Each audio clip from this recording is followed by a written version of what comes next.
এটা আমার চায়না সিরিজের মোস্ট অ্যাওয়েটেড একটা ভ্লগ। কারণ চায়নায় যাওয়ার পর থেকে সবাই আমাকে বলছিল যে গুয়াংজুতে কী কী করা যেতে পারে বা গুয়াংজুতে ঘুরে দেখার মতো কী কী আছে সেটা নিয়ে একটা ভিডিও বানাতে। তো ফাইনালি সেই ভিডিওটা চলে এসেছে। এই ভিডিওতে আপনাদের জন্য হালাল খাবারের অপশন দেখাবো, তার পাশাপাশি অ্যাজ আ কাপল আপনারা কোথায় কোথায় ঘুরে বেড়াতে পারেন এবং অনেকটা লো কস্টিংয়ের মধ্যে।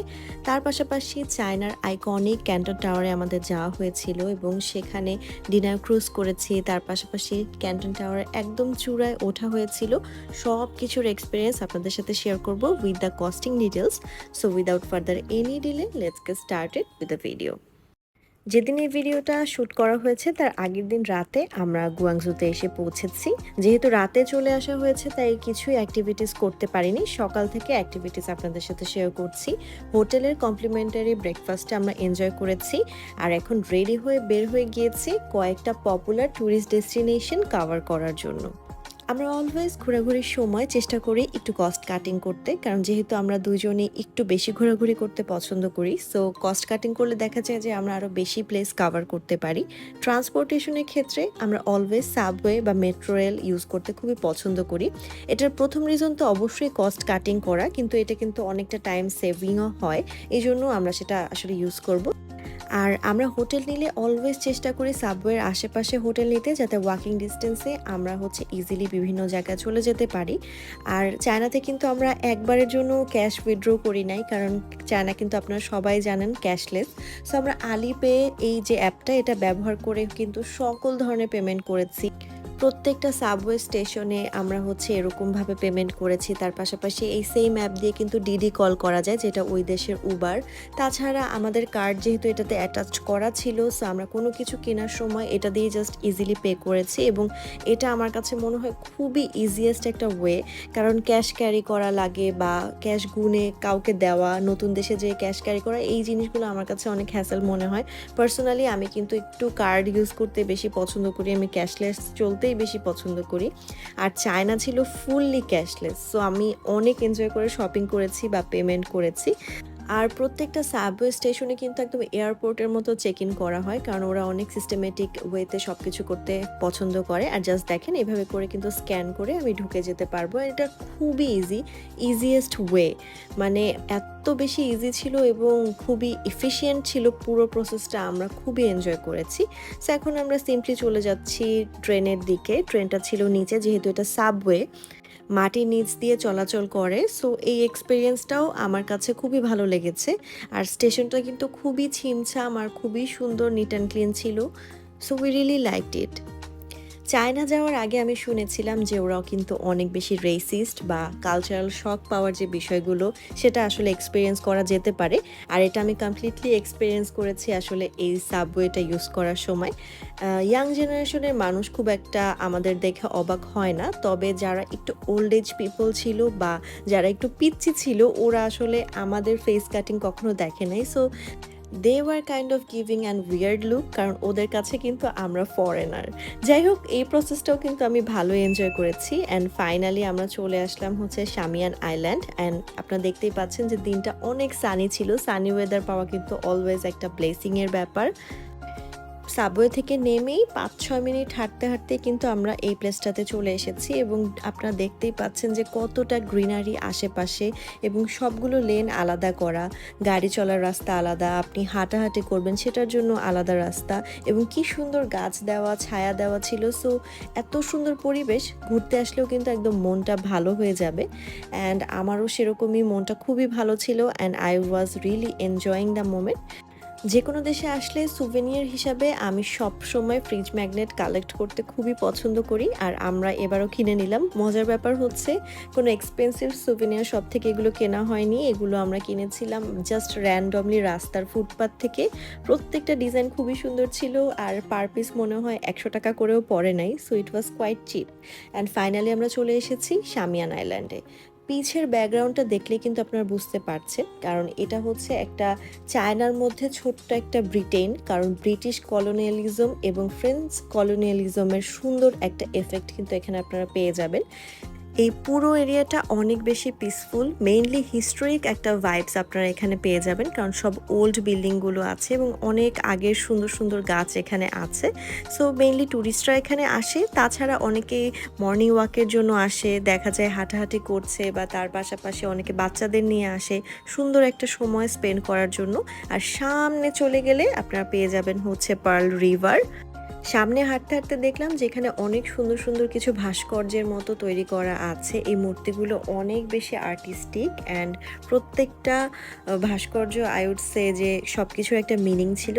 আশেপাশে দেখলাম কিছু ফটোগ্রাফাররাও ছিল, কক্সবাজারে যেমন হয় যে ফটোগ্রাফাররা রিকোয়েস্ট করতে থাকে ছবি তোলার জন্য। সো এখানেও কিন্তু সিমিলার, বাট ওনারা আপনাদেরকে ডিস্টার্ব করবে না, জাস্ট একবার এসে বলবে যে তুলতে চাচ্ছেন কিনা।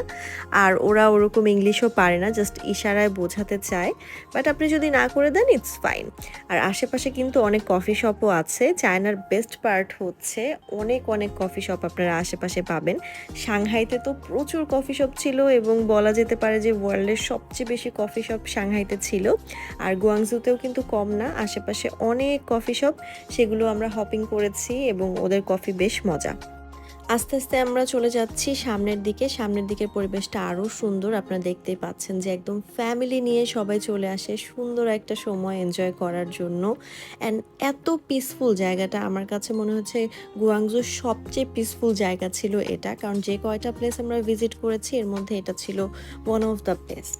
সো আই উড সে যে আপনারা গুয়াংজুতে তো ডেফিনেটলি ব্যবসার পারপাসে যেতেই পারেন, বাট ঘুরতে আসলে বা ব্যবসার ফাঁকে যদি একটু মনে হয় যে কোনো রিল্যাক্সিং প্লেসে যাব, Shamian island would be the best place. Next আমরা আরেকটা ট্যুরিস্ট স্পটে চলে এসেছি। এখানে কিন্তু টিকিট পারচেস করতে হবে। এটা বেসিকলি একটা ফোক মিউজিয়াম। এই প্লেসটাতে ঢুকলে আপনারা বুঝতে পারবেন যে এটা টোটালি হচ্ছে চাইনিজ হিস্ট্রিকে ক্যারি করে। সো ডেফিনেটলি যারা হিস্ট্রি লাইক করেন বা আগের যুগের জিনিস দেখতে পছন্দ করেন তাদের কাছে ভালো লাগবে। সো আমরা টিকিটটা কেটে নিলাম। পার পারসন খুব বেশি টাকা নেয় নাই, হয়তো অ্যারাউন্ড 500 টাকার মতো নিয়েছিল। বাট প্রত্যেকটা প্লেসকে যখন আমরা মিউজিয়াম হিসাবে আসলে কাউন্ট করি, বিষয়টা কিন্তু কমার্শিয়ালাইজড হয়ে যায়। সো এখানে দেখা যায় যে অনেক সুভেনিয়ার শপ আছে বা অনেক কিছু কিনে আপনারা খেতে পারছেন, এরকম বিষয়গুলো আছে। এখানে অনেক অনেক ট্যুরিস্ট ছিল এবং সবাই অনেক সুন্দর করে মেকআপ করে গেট আপ করে এসেছে, সবাই অনেক ছবি তুলছিল। সো এটা প্রপার একটা ট্যুরিস্ট প্লেস বলা যেতে পারে। আমার হাতের বাম দিকে ছিল একটা সুভেনিয়র শপ। সো ডেফিনেটলি চাইনিজ কিছু যদি আপনারা কিনতে চান, কোনো সুভেনিয়র বা এটার ঐতিহ্যকে ক্যারি করে এমন কিছু, ডেফিনেটলি আপনারা এখান থেকে কিনতে পারেন। তবে অবশ্যই ট্যুরিস্ট এরিয়ার যে সুভেনিয়র শপগুলো আছে সেগুলোতে কস্টিং বেশি পড়ে।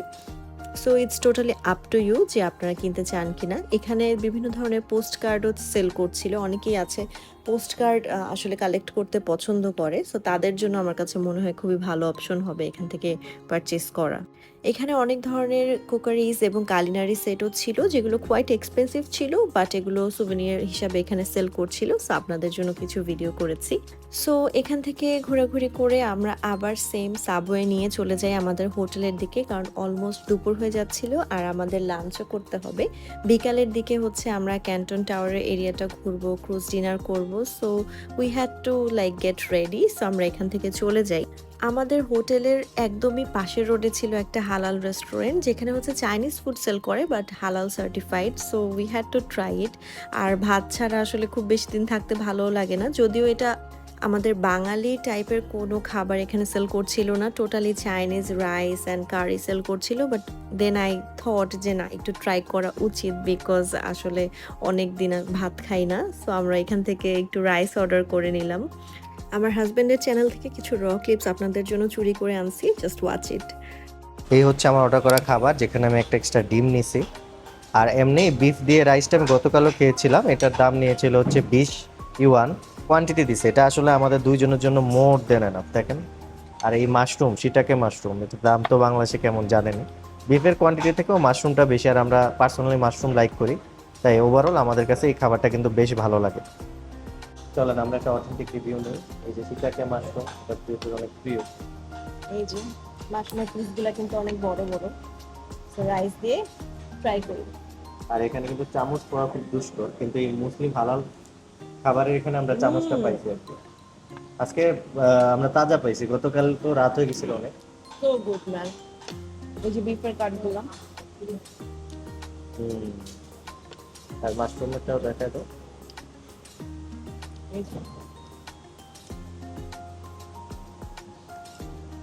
মানে 20 ইউয়ান হিসাবে এই খাবারটা ওর কি একদম মজা। আর দুপুরে ভাত খাওয়ার থেকে ভালো আর কি হতে পারে। দাও এটার মধ্যে আমরা আমরা আবার একটু মরিচ, যেহেতু বাংলাদেশি মানুষ আমরা মরিচ লাইক করি, তাই একটু চিলি অয়েল অ্যাড করে নিলে, অ্যাড করলে আরো বেশি মজা লাগে। আর একটু দাও। দেখেন এই যে চিলি অয়েলের কালারটা দেখছেন, ও মাই গড। আচ্ছা হয়েছে, আমরা একটু ট্রাই করি।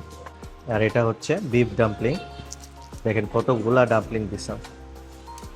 আর সাথে এই চিলি অয়েলটা জাস্ট অন্য লেভেলে। একটু খেয়ে দেখাও আমাদেরকে।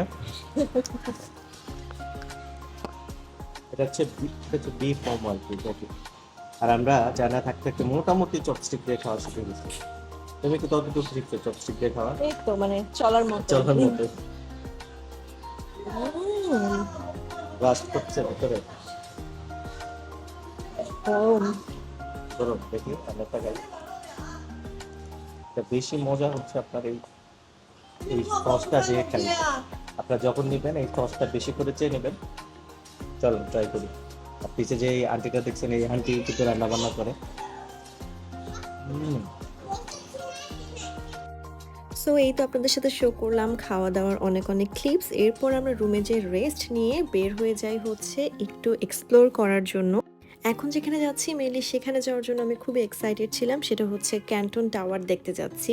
আমরা তো সবাই জানি যে গুয়াংজু ক্যান্টনের জন্য অনেক বেশি বিখ্যাত, কারণ এই ক্যান্টন টাওয়ারটা জুড়ে হচ্ছে অনেক ব্যবসা বাণিজ্য সব কিছু রিলেটেড। সো এই টাওয়ারটা দেখার অনেক আমার ইচ্ছা ছিল।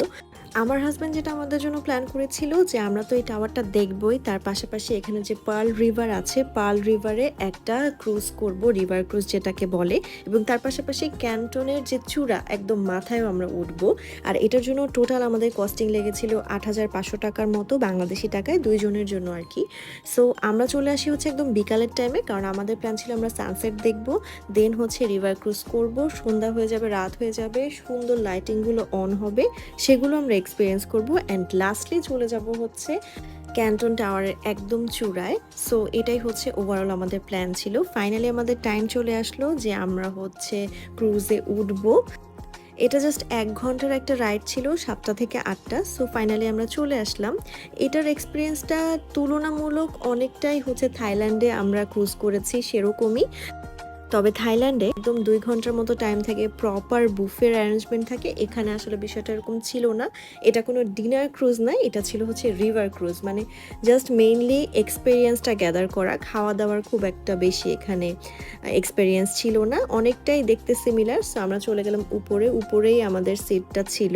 আমি কোথাও যাবো আর খাওয়া দাওয়া করবো না তা তো হতেই পারে না। সো এই ফ্রেঞ্চ ফ্রাইটা আমি সেপারেটলি অর্ডার করে নেই। আর এরপর হচ্ছে নৌকাটা বা বোটটা চলা শুরু করে। ইট ওয়াজ রিয়েলি অ্যামেজিং। আমার কাছে এক্সপিরিয়েন্সটা ভালোই লেগেছে, কারণ এই লাইটিংগুলো একসাথে দেখতে কিন্তু খারাপ লাগে না, বেশ ভালোই লাগে। আর অনেক সুন্দর ওয়েদার ছিল, বাতাস ফিল করছিলাম। So I was quite enjoying it. But আমাকে যদি তুলনা করতে দেওয়া হয় যে থাইল্যান্ডেরটা আর চায়নারটার মধ্যে কোনটা বেশি ভালো লেগেছে, অফকোর্স আমার কাছে থাইল্যান্ডেরটা বেশি ভালো লেগেছে, কারণ ওটার টাইম পিরিয়ড বেশি ছিল, ওটাতে অনেক ইয়ামি ইয়ামি ফুডস ছিল, অ্যান্ড মেইনলি ওইটা আমার লাইফে ফার্স্ট টাইম এক্সপিরিয়েন্স করা ছিল। সো ওই সময় যে আমার এক্সাইটমেন্টটা কাজ করেছে, ডেফিনেটলি এবার আমার সেম এক্সাইটমেন্ট ছিল না। সো ওইটার রেটিং আমি বেশি দিব। তবে হ্যাঁ, এখান থেকে যে আমরা ক্যান্টন টাওয়ারটা দেখেছি বা অন্যান্য স্কাই স্ক্রেপারগুলো যে দেখা হয়েছে, সেগুলোর এক্সপিরিয়েন্স অনেক বেশি দারুণ ছিল। স্পেশালি এই যে এই ভিউটা আমি খুবই এনজয় করেছি। And as you can see এখানে আসলে দাঁড়িয়ে অনেকেই ছবি টবি তুলছিল। সো আমরাও এখানে দাঁড়িয়ে ছবি তুলি, এবং প্রত্যেকটা ভিউ আমাদের কাছে অনেক ভালো লেগেছে। ফাইনালি আমার পিছে ছিল হচ্ছে দ্য আইকনিক ক্যান্টন টাওয়ার। এটা এত বড় ছিল যে ক্যামেরাও ফুললি আসতেছিল না আর কি, but I was enjoying it a lot. আমার কাছে তো খুবই ভালো লেগেছিল। আর এটা যেহেতু মাত্র 1 ঘন্টার একটা রাইড ছিল, তো খুবই কুইকলি এই রাইডটা শেষ হয়ে যায়। আর এই রাইড শেষ করার পরে আমাদের প্ল্যান ছিল যে আমরা ক্যান্টন টাওয়ারে একদম চূড়াতে উঠবো। সেটার জন্য কিন্তু একদম লাইন ধরে উঠতে হয়, কারণ প্রচুর মানুষ এটার জন্য অলরেডি বুকিং করে আসে। আমরাও অলরেডি অনলাইনে আসলে বুকিং করে ফেলেছিলাম, কারণ আমরা লাইনে দাঁড়াতে চাচ্ছিলাম না। অ্যান্ড খুবই স্মুথলি আমাদের প্রসেসটা হয়ে গিয়েছে।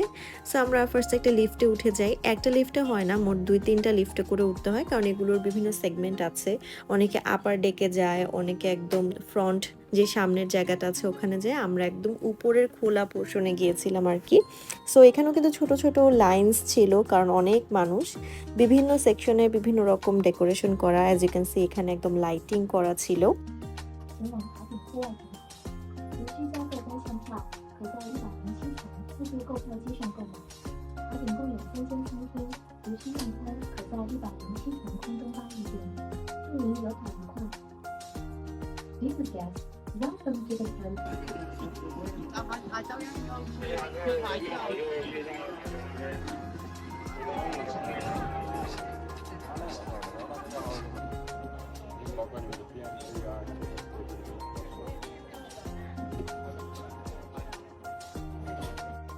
সো আপনারা যখন একদম ক্যান্টন টাওয়ারের মাথায় উঠে যাবেন, দেখতে পাবেন পুরো গুয়াংজু শহরটা দেখা যায় এবং খুবই সুন্দর একটা ফিলিং হয়। বাট মেইনলি প্রবলেমটা হয় হচ্ছে এই যে ছোট ছোট রাইডগুলো আছে, এটা কাইন্ড অফ একটা কেবল কার, এটার জন্য আসলে ক্লিয়ার ভিউটা পাওয়া যায় না, বা একদম কর্নার থেকে হচ্ছে আপনারা ভিউটা পাবেন না, একটু দূরে দাঁড়ালে মেইনলি হচ্ছে ভিউটা পাওয়া যায়। Otherwise I was quite liking it. Mainly আমার এই ভাইবসটা খুবই ভালো লাগছিল, কারণ এটা ছিল 112 তলার উপরে। এটা কিন্তু আমার লাইফের হাইয়েস্ট হাইটের একটা বিল্ডিংয়ে আমি উঠেছি, অ্যান্ড একদম কর্নারে গেলে দেখা যায় যে সুন্দর একটা ভিউ পাওয়া যায়। So I was quite liking it. But honestly আমার এক্সপেকটেশন আরেকটু হাই ছিল, বিকজ আমি ভেবেছিলাম একদম কর্নার থেকে ফুল ভিউটা পাবো, বাট আসলে ওটা ঘটেনি, কারণ সাইডে একটা রাইড থাকার কারণে ফুল ক্লিয়ার ভিউটা আমি আসলে পাইনি। বাট ওভারঅল পুরো ফিলিংটা বা পুরো এক্সপিরিয়েন্সটা was quite thrilling and I quite liked it. So আজকের ভিডিওতে আপনাদের সাথে শেয়ার করলাম যে গুয়াংজুতে একদিনে আপনারা কী কী এক্সপিরিয়েন্স করতে পারেন। কিছু প্লেস দেখালাম যেগুলো একদম ফ্রি অফ কস্ট, আবার কিছু প্লেস দেখালাম যেগুলো এক্সপিরিয়েন্স করতে আপনাদের ভালো টাকায় গুনতে হবে। তাছাড়া আপনাদের সাথে তো একটা হালাল খাবারের রেস্টুরেন্টও শেয়ার করলাম। সো আজকের ভিডিওটা এই পর্যন্তই থাকবে। সবাই ভালো থাকবেন, সুস্থ থাকবেন। আল্লাহ হাফেজ।